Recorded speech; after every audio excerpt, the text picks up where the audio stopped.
Kisah Asbabun Nuzul Surat Ad-Duha ayat 1 hingga 5. Setelah 10 kali Rasulullah SAW menerima wahyu, yaitu turunnya surat Al-Alaq, kemudian disusul dengan surat Al-Qalam, Al-Muzammil, Al-Mudaththir, Al-Lahab, At-Takwir, Al-A'la, Al-Insyirah, Al-Asr, Al-Fajr dari Allah Subhanahu wa Ta'ala.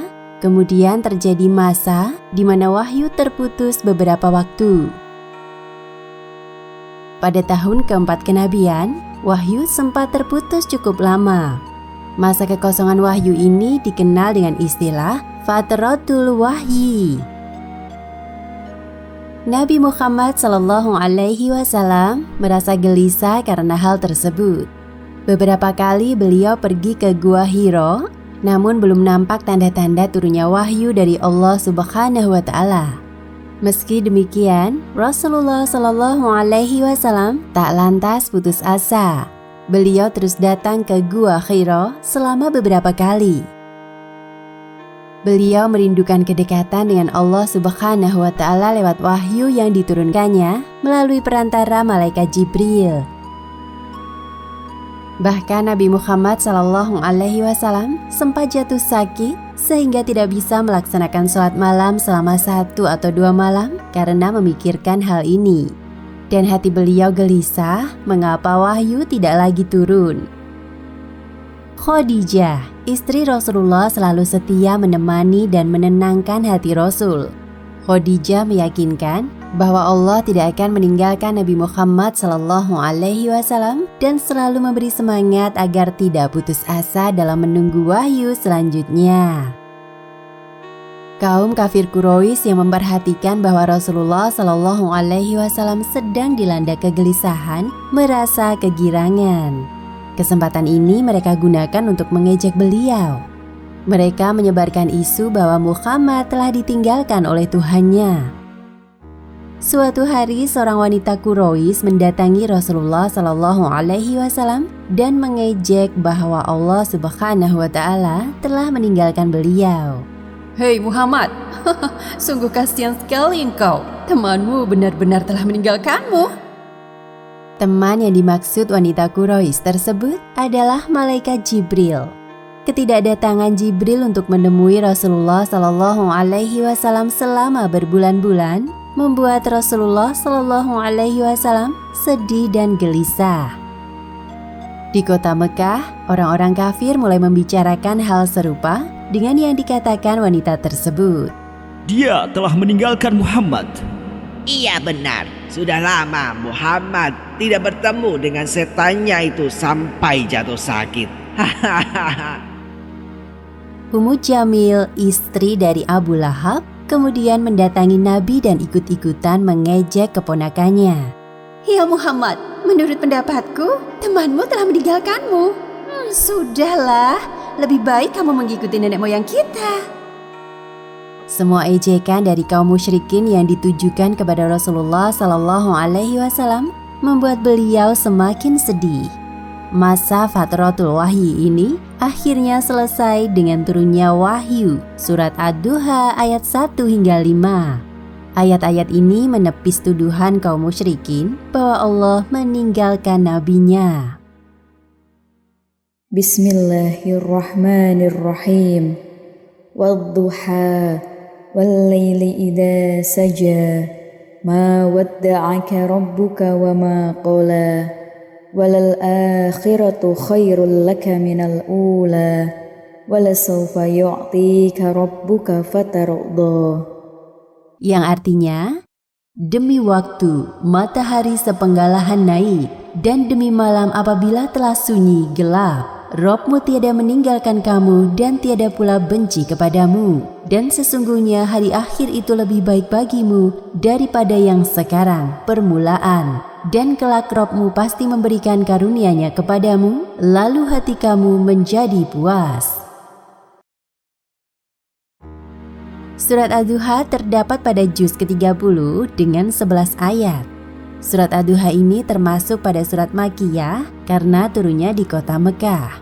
Surat ini berisi tentang pemeliharaan Allah Subhanahu wa taala terhadap Rasulullah Shallallahu alaihi wasallam yang tidak akan pernah terhenti walau sekejap, serta menepis anggapan kaum kafir Quraisy bahwa beliau ditinggalkan oleh Allah Subhanahu wa taala. Demikianlah kisah Asbabun Nuzul surat Az-Duha ayat 1 hingga 5. Hikmah yang dapat kita ambil dari kisah ini: pertama, hendaknya tidak berburuk sangka kepada Allah Subhanahu wa taala atas hal yang terjadi pada diri kita seperti yang dicontohkan Rasulullah Shallallahu alaihi wasallam. Dan kedua, Allah Subhanahu wa taala tidak akan meninggalkan hambanya yang beriman dalam kegelisahan. Wallahu a'lam bishawab. Kisah Asbabun Nuzul surat An-Nisa ayat 58. Sepeninggal ayahnya, Utsman bin Tolkah melanjutkan tugas ayahnya sebagai pemegang kunci Ka'bah. Keluarga mereka memang telah ditugaskan untuk memegang kunci Ka'bah secara turun-temurun. Mula-mula, Utsman bin Tolkah termasuk kaum Quraisy yang sangat membenci Islam. Namun kebencian ini mulai memudar saat Utsman bin Tolkah berdiskusi dengan Khalid bin Walid dan Amr bin As tentang Nabi Muhammad. Utsman, coba pikirkan dengan jernih. Kenapa kita harus repot-repot memerangi Muhammad? Dia hanya menyeru kepada kita untuk menyembah Allah, Tuhan yang satu. Dan juga untuk apa kita menyembah berhala-berhala yang bisu dan tuli? Benar apa yang telah disampaikan Khalid kepadamu. Dulu ketika aku membujuk Raja Najasyi untuk mengembalikan kaum muslim yang berhijrah ke sana, Raja Najasyi mengatakan bahwa Muhammad adalah orang yang berada dalam kebenaran. Kelak ia akan mengalahkan lawan-lawannya, seperti Musa mengalahkan Fir'aun. Mendengar hal tersebut, Utsman bin Tolkah memikirkan dengan serius ucapan Khalid bin Walid dan Amr bin As. Utsman terus menimbang-nimbang keputusan yang akan dia ambil. Belum selesai Utsman bin Tolkah memutuskan hal tersebut, Khalid bin Walid menimpali dengan fakta-fakta yang ada. Hai Utsman, coba kamu perhatikan perangai Muhammad yang begitu dicintai para pengikutnya. Apa yang membuat kaumnya begitu mencintai beliau hingga banyak yang mau mengikuti ajarannya? Kalian benar. Baiklah, aku akan menemui Muhammad. Akhirnya mereka bertiga berpisah dan merasa bahwa Islam yang dibawa Nabi Muhammad adalah benar. Pada suatu malam, Utsman bin Tolkah bersama Khalid bin Walid berangkat ke Madinah untuk menemui Nabi Muhammad. Kemudian di tengah perjalanan, mereka bertemu juga dengan Amr bin As, sehingga mereka bersama-sama pergi ke Madinah untuk menemui Rasulullah Shallallahu alaihi wasallam. Utsman bin Tolkah sangat tersanjung saat kedatangannya bersama Khalid bin Walid dan Amr bin As disambut hangat oleh Rasulullah Shallallahu alaihi wasallam. Ada perihal apa kalian kesini secara bersama-sama? Niat kedatanganku ke sini, aku ingin menyatakan keislamanku, ya Rasulullah. Alhamdulillah, aku sangat senang mendengar keinginanmu untuk masuk agama Islam, ya Utsman. Pada saat peristiwa Fathu Mekah, Rasulullah Shallallahu alaihi wasallam memanggil Utsman bin Tolkah untuk meminta kunci Ka'bah. Utsman, tolong berikan kepadaku kunci Ka'bah. Aku ingin membersihkan Ka'bah dari berhala-berhala dan lukisan yang memenuhi dinding Ka'bah, termasuk bagian dalam Ka'bah. Baik, ya Rasulullah. Melihat hal tersebut, Abbas, paman dari Rasulullah Shallallahu alaihi wasallam, mengusulkan untuk menyerahkan tugas memegang kunci Ka'bah kepadanya. Wahai Rasulullah, demi Allah, serahkanlah kunci Ka'bah itu kepadaku, supaya aku rangkap dengan jabatan yang selama ini sebagai pengurus pengairan atau siqayah. Mendengar hal tersebut, Utsman bin Tolkah menarik kembali tangannya. Tidak, pemegang kunci Ka'bah dari dulu adalah keluargaku secara turun-temurun. Utsman, ini amanat dari Allah. Kemudian dengan kunci tersebut, Rasulullah Shallallahu alaihi wasallam membuka pintu Ka'bah dan membersihkan bagian dalamnya dari berhala-berhala dan lukisan lainnya. Sehubungan dengan hal tersebut, turunlah wahyu surat An-Nisa ayat 58. Bismillahirrahmanirrahim. Innallaha ya'murukum an tu'addul amanati ila ahliha wa idza hakamtum bainan nasi an tahkumu bil 'adl innallaha ni'ma ya'idukum bih innallaha kana sami'an basira. Yang artinya, sungguh Allah menyuruhmu menyampaikan amanat kepada yang berhak menerimanya. Dan apabila kamu menetapkan hukum di antara manusia, hendaknya kamu menetapkannya dengan adil. Sungguh Allah sebaik-baik yang memberi pengajaran kepadamu. Sungguh Allah Maha mendengar, Maha melihat. Berdasarkan wahyu tersebut, Rasulullah Shallallahu Alaihi Wasallam menolak usulan Abbas dan memberikan kunci Ka'bah kepada Utsman bin Tolkah. Ya Utsman, hari ini adalah hari pemenuhan janji. Ambillah kunci Ka'bah ini. Sungguh zalim orang yang mengambilnya darimu. Terima kasih Rasulullah, engkau masih mempercayakan amanat pemegang kunci Ka'bah di tangan keluarga kami, Bani Tolkah. Utsman bin Tolkah menerima kunci itu dengan haru. Rasulullah Shallallahu Alaihi Wasallam begitu menghargai hak keluarga yang telah dipegang turun-temurun. Utsman bin Tolkah kemudian menyerahkan kunci itu kepada anaknya Syaibah. Hingga kini kunci-kunci Ka'bah masih dipegang oleh keturunan Utsman bin Tolkah. Surat An-Nisa terdiri atas 176 ayat dan tergolong dalam surat Madaniyah. Ayat 58 mengemukakan tentang perlu dan pentingnya kepemimpinan dalam sistem sosial serta prinsip-prinsip dasar kepemimpinan seperti amanah dan keadilan. Demikianlah kisah asal turunnya surat An-Nisa ayat 58. Hikmah yang dapat kita ambil dari kisah ini, pertama, hendaknya seseorang memegang amanah yang diterimanya. Kedua, hendaknya para penguasa berbuat adil kepada rakyatnya. Wallahu a'lam bishawab. Asbabun Nuzul Surat Al-Baqarah ayat 62.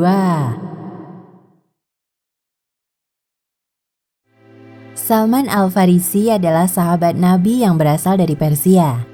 Ia dibesarkan dalam keluarga dan masyarakat penyembah api atau kaum Majusi.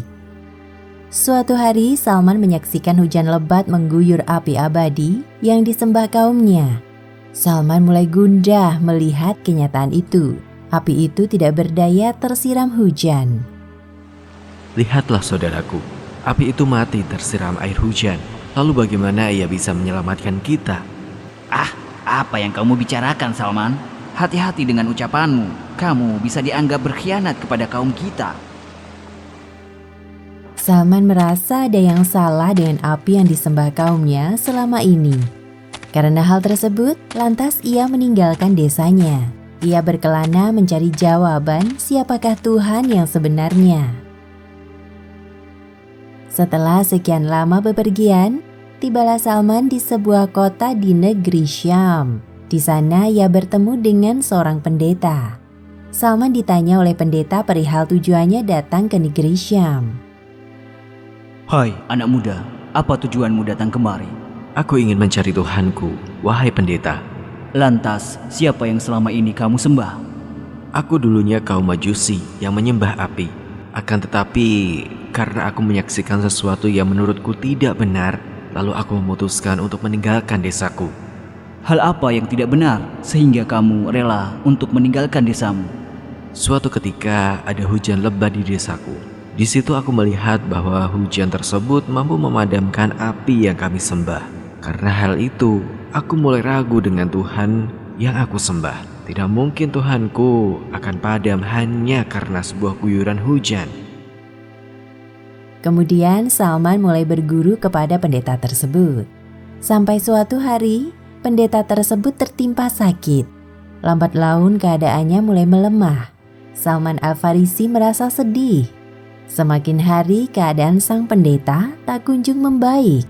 Di detik-detik sebelum meninggal, pendeta itu menyarankan Salman untuk pergi ke kota Yathrib. Anakku, pergilah kamu ke kota Yathrib. Kota itu ditumbuhi banyak pohon kurma. Di sana engkau akan berjumpa dengan seorang laki-laki mulia. Seperti apakah ciri-ciri orang tersebut? Di antara kedua pundak laki-laki mulia itu ada tanda kenabian. Baiklah pendeta, aku akan mengikuti saranmu untuk pergi ke kota Yathrib.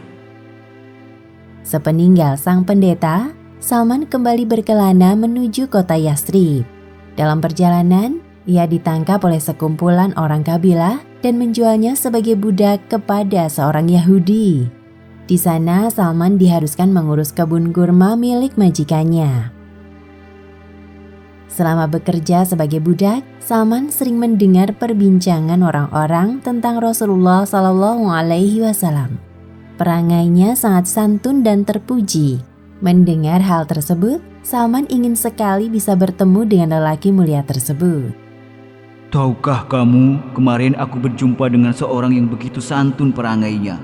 Dia sama sekali tidak mempermalukanku seperti budak. Bagaimana bisa ada seseorang yang seperti itu? Siapa laki-laki tersebut?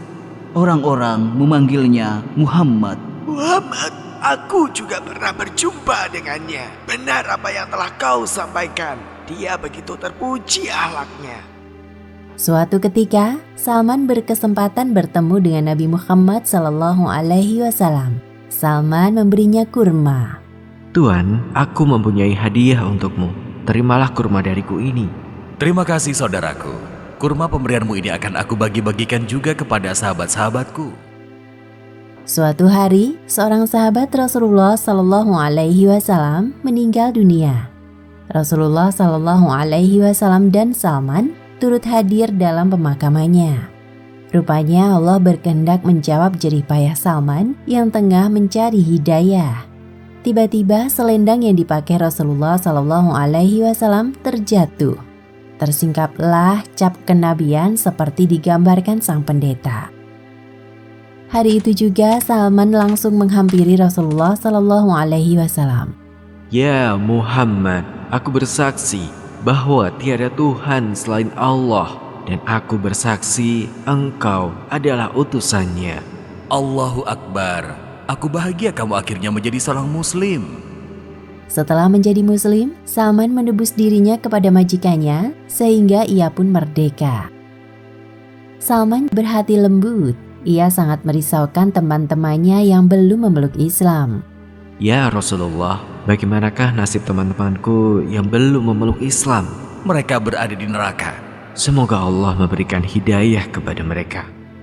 Allah kemudian menghibur kegundahan hati Salman dengan menurunkan surat Al-Baqarah ayat 62. Bismillahirrahmanirrahim. Innalladzina amanu walladzina hadu wan nasara was-sabiina man amana billahi wal yaumil akhir wa amila sholihan falahum ajruhum 'inda rabbihim wala khaufun 'alaihim wala hum yahzanun. Yang artinya, sesungguhnya orang-orang mukmin, orang-orang Yahudi, orang-orang Nasrani, dan orang-orang Sabi'in, siapa saja di antara mereka yang benar-benar beriman kepada Allah, hari kemudian dan beramal soleh, mereka akan menerima pahala dari Tuhan mereka. Tidak ada kekhawatiran terhadap mereka dan tidak pula mereka bersedih hati. Surat Al-Baqarah ayat 62 menjelaskan bahwa tiap umat pada masa itu yang benar-benar berpegang teguh pada ajaran para nabi mereka serta beramal solih akan memperoleh ganjaran di sisi Allah. Karena rahmat dan maghfirahnya selalu terbuka untuk seluruh hamba-hambanya. Demikianlah kisah di balik asal mula turunnya surat Al-Baqarah ayat 62. Hikmah yang dapat diambil dari kisah ini adalah: pertama, jangan berputus asa dalam mencari hidayah Allah. Kedua, hendaknya kita beriman kepada Allah menjalankan segala syariatnya, dan mengakui bahwa Nabi Muhammad adalah utusannya. Wallahu a'lam bishawab.